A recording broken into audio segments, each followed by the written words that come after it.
પણ ચલો સ્ટુડન્ટ્સ, તો આજ ગુજરાતીની એક ટોપિક લઈએ છીએ જેનું નામ છે ડેટા ઇન્ટરપ્રિટેશન.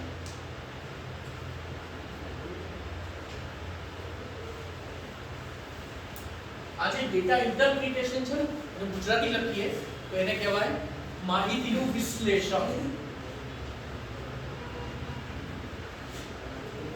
અને કેમિકલ કાઇનેટિક્સમાં આના ક્વેશ્ચન્સ ખાસ પૂછે છે, તો જરા ધ્યાન આપજો. ક્વેશ્ચન્સ કેવા હોય ને આપણે એને કેવી રીતે સોલ્વ કરીશું એ હોય છે. કદાચ તમે આવું માર્ક કર્યું હશે કે ધારો કે બે પ્રક્રિયકો આપ્યા છે A અને B, જેની જુદી જુદી સાંદ્રતાએ તમને વેગ આપી દે અને એવા ટોટલ તમને 3 તમને આપશે ડેટા, અને એ ડેટાનું તમારે એનાલિસિસ કરવાનું અને એના પરથી શોધવાનું કે જે તે પ્રક્રિયાનો ક્રમ કયો છે. ક્વેશ્ચન આવો છે, પ્રક્રિયા છે આ A + B gives નિપજો, બરાબર?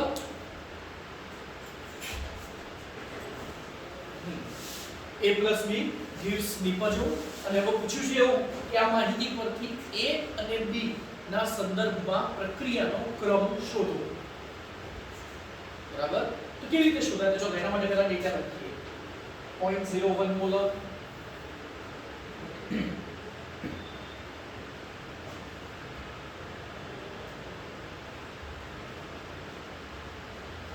એકમ છે મોલર સેકન્ડ ઇન્વર્સ, બરાબર?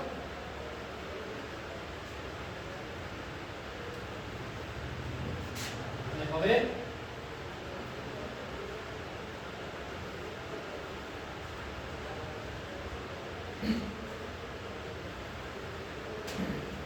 ચાલો, અને અહીંયા લખું છું હું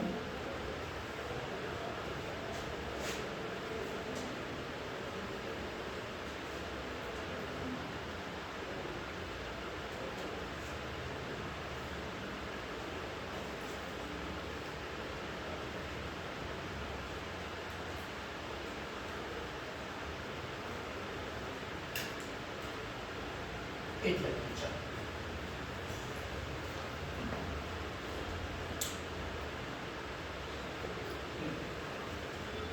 બરાબર. તો હવે તમને એવું પૂછ્યું છે કે ભાઈ A અને B ના સંદર્ભમાં પ્રક્રિયાનો ક્રમ કયો. આવા કેટલાય ક્વેશ્ચન્સ બને, તમે એકાદ સોલ્વ કરો એના પરથી તમને ખ્યાલ આવશે. પહેલા છે ને આપણે આવા ટાઈપના ક્વેશ્ચન સોલ્વ કરવાના હશે રેગ્યુલર મેથડ. રેગ્યુલર મેથડ એટલે આપણે જે ટેક્સ્ટબુકમાં આપણે મેથડ આપી છે એ મેથડ, બરાબર? જે 3 માર્કનો આખો દાખલો પૂછાય એને કેવી રીતે સોલ્વ કરવો. અને સેકન્ડ નંબર પર આવે છે આપણે જી નીટમાં ઓછામાં ઓછા સમયમાં આપણે કેવી રીતે એને સોલ્વ કરી શકીએ, બરાબર? ઓછામાં ઓછા સમયમાં આપણે એને કેવી રીતે સોલ્વ કરી શકીએ. એટલે હવે અહીં આપણે જોઈએ કે આને સોલ્વ કેવી રીતે કરવું. તો પહેલા તો જુઓ, તમને 3 જુદા જુદા કેસ આપ્યા છે. A ની સાંદ્રતા આટલી, B ની સાંદ્રતા આટલી લોસો તો વેગ આટલો મળશે. A ની સાંદ્રતા આટલી, B ની સાંદ્રતા આટલી તો વેગ આટલો મળશે. A ની સાંદ્રતા આટલી, B ની સાંદ્રતા આટલી તો વેગ આટલો મળશે. તો 3 આપ્યા છે. એટલે આ ઇન્ફોર્મેશન માહિતી આપી છે અને આપણે એનું એનાલિસિસ કરવાનું છે. તો હવે હેડિંગ આ રીતે લખ્યું, ડેટા ઇન્ટરપ્રિટેશન. ઇન્ટરપ્રિટેશન એટલે ખબર પડી ને, જે આપ્યું છે આપણે એને એનું વિશ્લેષણ, એનું એનાલિસિસ કરીને શોધવાનું. તો અહીંયા આપણે વિકલનીય વેગ સમીકરણ શું લખાય? વેગ બરાબર k * a raised to a અને b raised to b. યાદ છે ને આવું લખાય? આ વિકલનીય વેગ સમીકરણ છે. અને હવે આની ઉપરથી આપણે સોલ્વ કરવાનું. કેવી રીતે? ત્યાંથી જુઓ. તો ટોટલ તમને કેટલા? આના 3 1 2 અને 3 સમીકરણો મળશે. સ્ટાર્ટિંગમાં વેગ કેટલો? 4 × 10⁻⁴ k એની સાંદ્રતા 0.01, b ની સાંદ્રતા 0.02. તો આ થયું પહેલું સમીકરણ. સમીકરણ નંબર 2 જેમાં 8 × 10⁻⁴, 0.01 raised to a, 0.04 raised to b. અને સમીકરણ number 3 8 × 10⁻⁴, k * 0.04 raised to a, 0.02 raised to 3. બરાબર? 3 સમીકરણ મળ્યા. હવે આ ત્રણ સમીકરણમાં જો k પ્રક્રિયા તો એની એ જ છે એટલે k તો અચળ જ હોય. બીજી વાત કરીએ આપણે બીજા નંબર પર તો એ આવે છે કોઈ એક સાંદ્રતા સરખી થશે. જો પહેલામાં કઈ સાંદ્રતા સરખી છે 1 અને 2 અને જેમાં જેની કિંમત મોટી હોય અંશમાં લઈશું. કોની કિંમત અંશમાં લઈશું? બરાબર. તો અહીંયા 2/1 નો સમીકરણ નંબર 2 ભાગ્યા સમીકરણ નંબર 1 તો શું થશે? ચલો બીજું સમીકરણ જેમાં આવશે 8 * 10 ની -4 અહીંયા થી જોઈશું 4 ભાગ્યા 4 * 10 ની -4 k 0.01 raised to b 0.04 raised to b છેદમાં k 0.01 raised to a 0.02 raised to b. ચલો બંને કટ બરાબર. -4 કટ 8 ભાગ્યા 4 અહીંયા શું આવે છે 0.04 ભાગ્યા 0.02. ચલો 2 * 4 અને બંનેના ભાગ્યા 100 એટલે કેન્સલ એટલે 2 raised to b વધ્યું.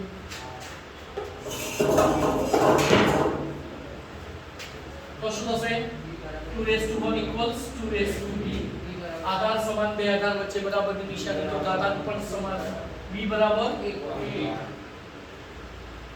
બરાબર આવું થશે. અને હવે આપણે a શોધવાની છે ઘાત. આપણે b ઘાત સ્વરૂપે મળ્યા તો b લેવા માટે આપણે શું કર્યું? a ની સાંદ્રતા સરખી લીધી. હવે મારે a ની a સ્મોલ a ઘાત શોધવી છે તો શું કરીશું? b ની સાંદ્રતા સમાન લઈશું. b ની સાંદ્રતા સમાન ક્યાં ક્યાં છે? તો 3/1 થશે. કેમ? 3 નંબરની કિંમત મોટી. તો હવે અહીંયા ફરીથી 3/1 લેતા શું થશે બોલો? 8 * 10 ની -4 ભાગ્યા 4 * 10 ની -4 k 0.04 raised to a 0.02 raised to b k 0.01 raised to a 0.02 raised to b બરાબર લખ્યું ને 4.01 k હા અને અહીંયા 0.04 ને ઓકે. તો ચલો આ પદ આખું કેન્સલ k કેન્સલ આ કેન્સલ 8/4 2 અને અહીંયા શું આવશે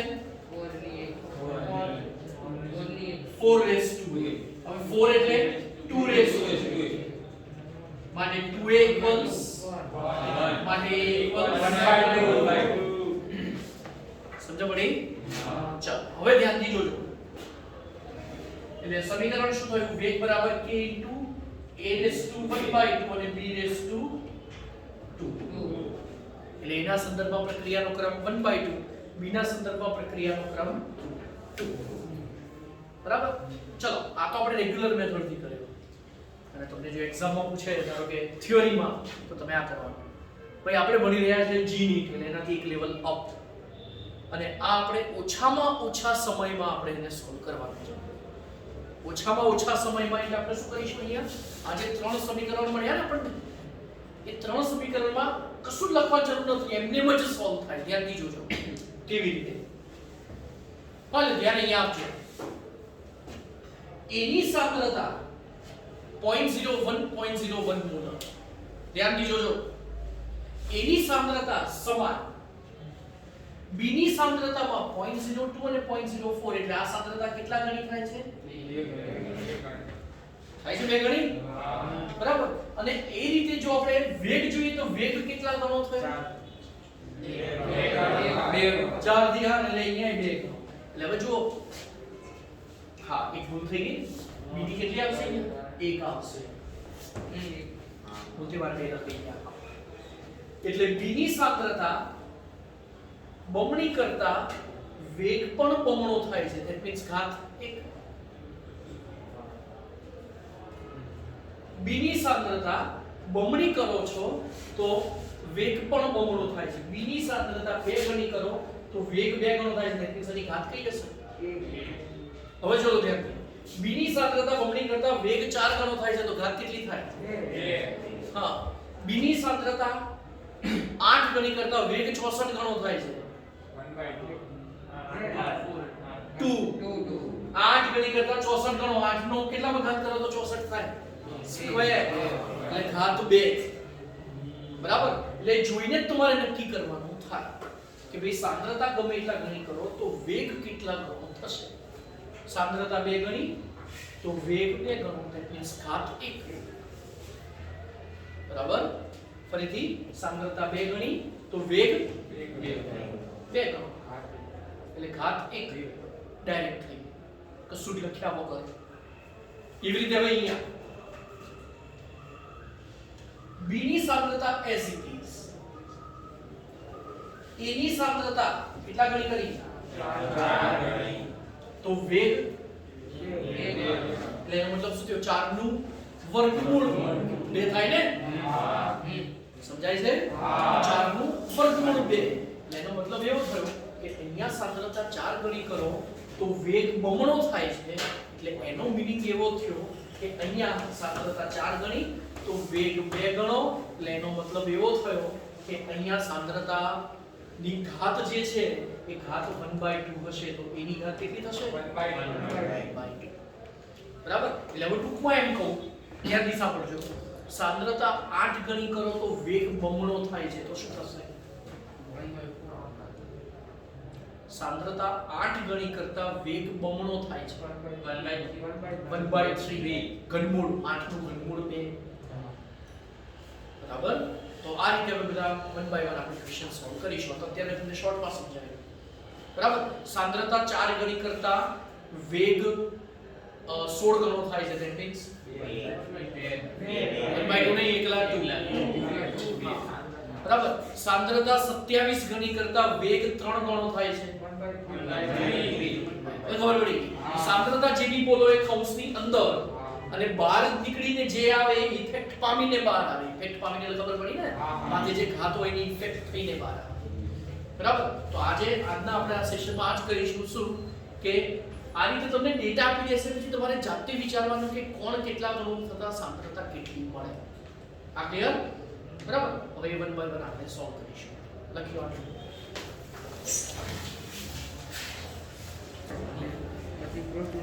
ઓકે, નેક્સ્ટ ક્વેશ્ચન માં જુઓ ધ્યાનથી. 3 થી 2 0.04 થી 0.08 સાંદ્રતા કેટલા ગણી થાય છે? 2 ગણી. અને એની સામે અહીંયા સાંદ્રતા ગણી કેટલા ગણી થાય છે? 16 ગણી થાય છે. એનો મતલબ શું થયો? અંદર 2 છે અને બહાર આવે ત્યારે 16 થાય છે, તો ક્યારે થવાના? 4. તો આપણે એટલી ખબર પડી કે વેગ બરાબર શું આવે? k a⁴ અને b⁴. હવે આપણે શોધવાનું છે. બરાબર, એના માટે શું કરીશું? સેમ આની જેમ જે મેં તે હાલ બનાવ્યું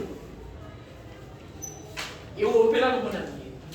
ચાલો ધ્યાનથી જોજો. 1 અને 3 સાંદ્રતા સમાન થાય છે, અને હવે અહીંયા સાંદ્રતા થાય છે કેટલા ગણી? 8 ગણી. કેટલા થાય છે સાંદ્રતા? કેટલા ગણી? 8 ગણી. અને સામે વેગ થાય છે 4 ગણી. એટલે આનો મતલબ એવો થયો સાંદ્રતા 8 ગણી ત્યારે વેગ 4 ગણો. ભાઈ સાંદ્રતા અંદર હોય અને વેગ 4 ગણો એ બહાર આવે. તો ચલો 8 એટલે 2 નો ક્યુબ અને 3b 2 નો 4 એટલે 2 નો આધાર સમાન, 2 આધાર વચ્ચે બરાબર 3 એટલે અહીંયા થશે 3b = 2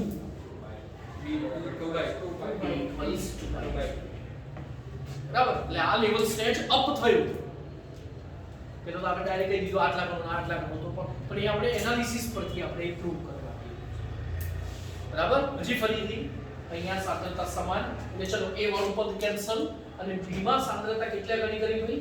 8 ગણી. ફરીથી b ની સાંદ્રતા કેટલા ગણી કરી? 8 ગણી. તો સામે એની સામે વેગ કેટલા ગણો થયો? 4 ગણો થયો. વેગ કેટલા ગણો થયો? 4. વેગ 4 ગણો એટલે એનો મતલબ શું થયો? 4 ગણો એટલે 12 અને સાંદ્રતા કૌંસની અંદર આવે. હવે સમજ પડી ગઈ કેવી રીતે સોલ્વ કરવો એ? બરાબર, આવું કોઈ બી ડેટા ઇન્ટરપ્રિટેશન નો પૂછે બધામાં લોજિક આનું આ જ કે કોઈ એક ઘટકની સાંદ્રતા તમે આટલા ગણી કરો તો સામે વેગ કેટલા ગણો થાય છે જાતે ચેક કરવા.